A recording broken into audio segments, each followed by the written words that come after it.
नमस्कार। आजको भिडियो हामी शेयर बजारमा कसरी सुरु गर्ने भन्ने बारेमा सरल भाषामा कुरा गर्नेछौँ। तपाईँ नयाँ लगानीकर्ता हुनुहुन्छ भने यो भिडियो तपाईँको लागि निकै उपयोगी हुनेछ।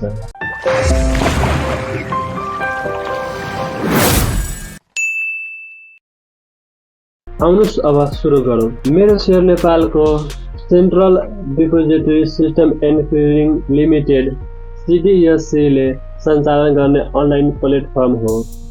यो शेयर बजार लगानीकर्ताहरूको लागि डिजिटल ड्यासबोर्ड जस्तै छ। डिमेट खातासँग जोडिएर काम गर्छ।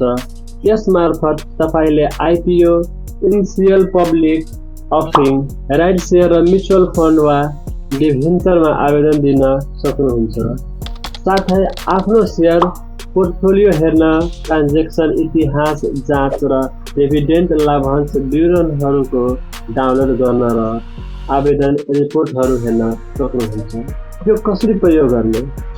डिमेट खाता खोलेपछि आफ्नो डिपोजिटरी पार्टिसिपेन्ट DP बाट लगइन ID पासवर्डबाट प्रयोग गर्न सक्नुहुन्छ। यसको वेबसाइट हो merocdcdsc.com.np वा मोबाइल एपबाट लगइन गर्न सक्नुहुनेछ। ID र पासवर्ड प्राप्त सेक्सनमा जानुस् र CR नम्बर राखेर आवेदन पेश गर्नुहोस्। यसको फाइदा चाहिँ धेरै छ। घरमा बसेर सबै काम गर्न सकिन्छ। लाइनमा उभिनु पर्दैन, बैंक जानु पर्दैन। नेपालको बढ्दो शेयर बजारमा नयाँ लगानीकर्ताहरूको लागि यो अत्यन्त उपयोगी छ। CDSC यो आधिकारिक सेवा हो जसले नेपाल स्टक एक्सचेन्ज नेप्सेसँग जोडिएको छ। अब डिमेट एकाउन्ट। डिमेट एकाउन्ट के हो?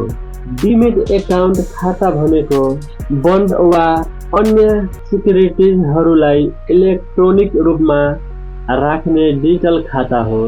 यो सामान्य बैंक खाता जस्तै छ, तर पैसाको सट्टा शेयरहरू स्टोर हुन्छ। नेपालमा शेयर ट्रेडिङ गर्न यो अनिवार्य छ। पहिले कागजका शेयरहरू हराउने वा चोरी हुने जोखिम हुन्थ्यो। डिमेटले सुरक्षित, छिटो र कागज रहित ट्रान्जेक्सन सम्भव बनाउँछन्। नेप्सेमा किन्ने, बेच्ने वा IPO मा भाग लिन यो आधारभूत आवश्यकता हो। कसरी खोल्ने? कुनै बैंक जस्तै Nabil bank, global IME, Siddhartha bank, broker वा मर्चेन्ट बैंकमा जानुस् र आवश्यक कागजातहरू, नागरिकता, राष्ट्रिय परिचय पत्र या आफूले जति डकुमेन्ट छ त्यो लिएर जानुस्। बैंकवालाहरू आफैले त्यो के आवश्यकता चाहिन्छ उहाँले छनौट गरेर तपाईको खाता खोलिदिन्छ। कुनै बैंकमा खोल्न 100-200 रुपियाँ लाग्न सक्छ।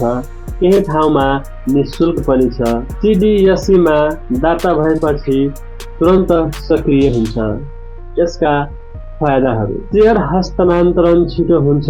कुनै कागज हराउने डर छैन। एकै डिमेटमा धेरै कम्पनीहरू शेयर राख्न सकिन्छ। मेरो शेयर वा CASBसँग जोडेर प्रयोग गर्न सकिन्छ। अब CASB के हो यसको बारेमा डिटेली जानौँ। Centralised application supported by blocked amount. नेपालको IPO, FPO आवेदनको लागि एक केन्द्रित डिजिटल प्रणाली हो। यो आस्बाको उत्पन्न रूप हो जसमा तपाईको बैंक खाताबाट आवेदन रकम ब्लक हुन्छ, तर शेयर अलर्ट भएपछि मात्र काटा हुन्छ। सेबोन र CDSC ले यो लागू गरेको छ। कसरी काम गर्छ यो? बैंक खाता CASB सदस्य बैंकमा खोलेर CRAN सेन्ट्रल रजिस्ट्रेसन नम्बर दर्ता गर्नुहोस्। CRAN को पूरा रूप सेन्ट्रल रजिस्ट्रेसन नम्बर हो। मेरो शेयर मार्फत आवेदन दिँदा रकम ब्लक हुन्छ। अलर्ट नभएपछि फिर्ता हुन्छ। अलर्ट भए डेबिट हुन्छ। यो प्रणालीले डुप्लिकेट आवेदन रोक्छ र रिपोर्ट तयार पार्छ। यसका फाइदाहरू के हुन्? पैसा सुरक्षित रहन्छ र अनलाइन प्रक्रिया छिटो र पारदर्शी हुन्छ। नेपालमा 65+ बैंकहरूले यो सेवा दिन्छन्, जस्तै प्रभु, नबिल। त्यसलाई कसरी सुरु गर्ने?